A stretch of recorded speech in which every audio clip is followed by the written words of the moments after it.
Is that better? A bit higher? That looks just great. Yeah. Just great. Okay. So we are streaming live. So I just want to say welcome to Birth Stories series. And sorry, for all of you avid birth story junkies who love, yeah, and go and watch some more of these on my Life and Birth Mentor YouTube channel whenever you get a chance. And if you want to be a guest and talk about birth with me, please let me know that as well. Reach out. So today, all the way from Egypt, I have with me Katie Holland. Hello. Welcome, Katie. Thank you. Lovely to meet you and connect with you. So I hear some kids in the background. Yes, me too. I hear some kids in the background. So start with telling us, you know, how many kids. Okay, the connection isn't so great, so you're going in and out a little bit. But I think you said that how many kids I have. Was that the question? Yes. Yes. Okay. Okay. The kids that you can hear aren't mine. Oh no, you're here.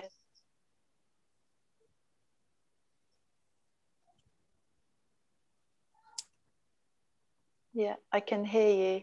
I just can't see you now.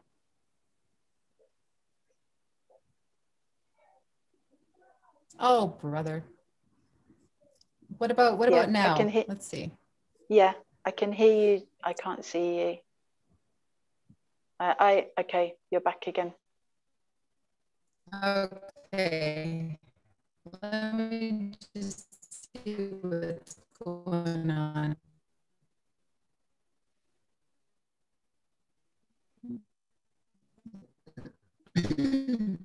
Your story, you can tell us about your birth stories and whatever you feel like sharing now. Okay. Yeah, well, I've got two children, a son and a daughter, and my son, Xavier, he's 20, and my daughter, Tai, is 17. And so now, yeah, they're bigger than me and living their lives. And I had quite opposite experiences, opposite polarities in birth. And with my son, he was 10 pounds 10, or it's about 5.5 kilos. And he was born by emergency caesarian. And this was in England. And it was a really traumatic experience for me. I was only 21 at the time. And I'd planned a home birth and everything to be natural. And it went completely the opposite way in every possible way. And so I decided after that I wasn't going to have any more children. And then I did have my daughter, and almost equally as big. She was 9 pounds 12, which I think is around 5 kilos. And with her, I was pressured and told that I had to have a caesarean again, and an elective caesarean. But I said no, and I had a home birth completely naturally in water, and completely unassisted as well. I had a doula with me who was also a homeopath. And my best friend, my sister, my son, my daughter's father were there. So it was like a birth pool party. And we asked the midwives to wait outside until she was born. So they came in afterwards. And so it was, yeah, a totally different experience, and very peaceful, very beautiful. Nice. Thank you for sharing that. Can you hear me now? Am I okay? Yeah, yeah. Okay. I think there's a bit of a delay between when I speak and when you can hear me. That's unfortunate. But, yeah, sorry. Yeah, so I know that your first birth was a bit traumatic. Did you want to talk about that? Did you want to talk about your first birth a little bit and the trauma surrounding that and the healing from that? Yeah, I felt completely disempowered. I mean, maybe naively, I just had it in my mind I was going to have a home birth, and I'd done a lot of research about it, and I was very healthy, and there was no reason why I couldn't have. But he was head down, but his spine was against mine, and I could literally feel his head kind of hitting my pelvis. So it was too big. But the way that things escalated, it was completely taken out of my hands, and I wasn't really given informed information so that I could make choices. And also by this time I'd been in labour for something like 27 hours, so I was exhausted, and I I was kind of coerced with fear, and ended up being induced, and then on a monitor and not able to move, and which led to my waters being burst, which then led to kind of being given various drugs, and then on and on and on, and then ended up with an emergency caesarian. And it was very early in the morning when he was born, and there was a change of shift at the time, and I can remember being on the table ready to be cut open, and the surgeon was really angry, and he was next to the table putting his gloves on and saying, you know, I should be going for my breakfast now, but I have to deliver your child. And I was lying there like, are you serious? and so he really did a kind of butchery really with the surgery, and I've had 2 surgeries since to correct what happened, and with the scar tissue and everything. So it really left me kind of scarred on all levels. And when I was pregnant with my daughter, I had hypnotherapy to help me get over the fear, because I was completely terrified about the same thing happening again. And by this time I was 24, so still very young, and but I went away and researched a lot more, and took matters into my own hands a lot more too. Yeah, good for you. Thank you. Oh, so would you say that that your second birth, your unassisted birth, in some ways healed you from the trauma of your first birth? Yeah, definitely. And also I think because with my son I did get to the point of pushing, and then he was stuck. I felt like I'd missed out. It was like my body had missed out on something of that completion of vaginal delivery. So with my daughter, I got to experience that, and it felt like it was a completion of both for him and for her. And I felt that, okay, that's enough. I know I won't have any more children. And I've had both extremes, and also I was able to work on what had come up for me through the hypnotherapy as well, with my son.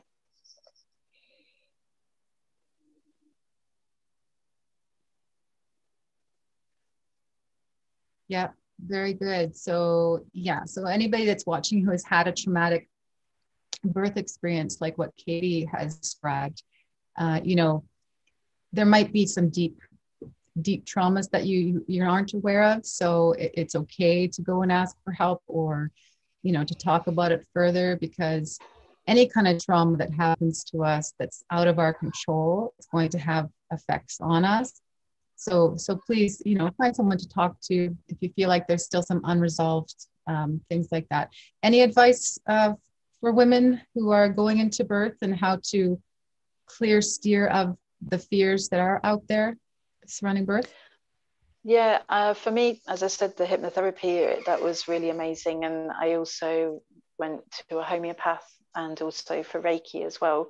And I was also giving myself Reiki, and going to yoga, pregnancy yoga. Everything was completely holistic. And I think it's just to really get informed in all aspects, so that you're aware of anything and everything that might happen, but at the same time you're aware of all the choices that you have within all of those scenarios, because you've got different layers of where it can go to. And then making sure that your birth partner is really aware of that, so that if you're not in a cohesive state of mind at some point to be able to communicate that, then that person can do it for you, and that it's very concrete between you as to these different scenarios. So like my sister, I said to her about 6 weeks before, when the midwives come, you have to tell them wait in the garden, whatever you do, don't let them in the house. And she said, you might change your mind at the time. And I said, well, maybe, but I'm pretty sure that I won't. And she did check with me, and I still said, no, don't let them in, just tell them I'm fine and I want space, and they can come afterwards. Good. Excellent. That's great yeah, advice. Thank you. And also the doula that I had, she's really amazing, Caroline. And this was all in England. She was the first person to successfully sue the NHS for an unnecessary caesarian. So I think I've got that correct. So when I met her, I knew that she was the person for me, because she'd gone to have several children afterwards, naturally. And I knew that she completely got it, where I was coming from, and then she could support me with the homeopathy as well. So she was really an integral part of everything, and I would really recommend having a doula with you as well. Yes, absolutely. Great advice. Again, I'm just going to repeat what you had said about anybody who's there on your behalf to support you, whether it's a doula, family member, your partner, your spouse. Make sure that they are armed with rules, and they know how to advocate on your behalf. Make sure they're as educated and informed as you are, so that they're not stuck in a moment of going, oh, what does that mean? I don't know. What am I supposed to do? Really have those conversations if you're choosing to birth in hospital, or even at home with midwives, like what you did, and you had your doula just kind of protect your space. It's beautiful. Yeah. I'm very thankful to her. Yeah. And so do you have any grandchildren? And if not, do you talk with your children about when they're going to have birth one day? Like, what does that look like for them? Thankfully no grandchildren yet. They keep teasing me about this, saying, it could be any time. I said no. not yet. So yeah, I talk to them all the time about it, and for my son, he was 3 when my daughter was born, so he remembers it vividly and reminds me and says, what made you choose that for me? Because it's something that's forever imprinted in my mind. And I say to him, don't you tell your friends about it? And he says, don't be silly. So we talk a lot, and since when they were really small, about everything. So yeah, they're very aware. Good. So they're aware, and they'll probably choose to birth naturally, and you will definitely be a great grandmother doula, I imagine. That's something to look forward to. Yeah, definitely.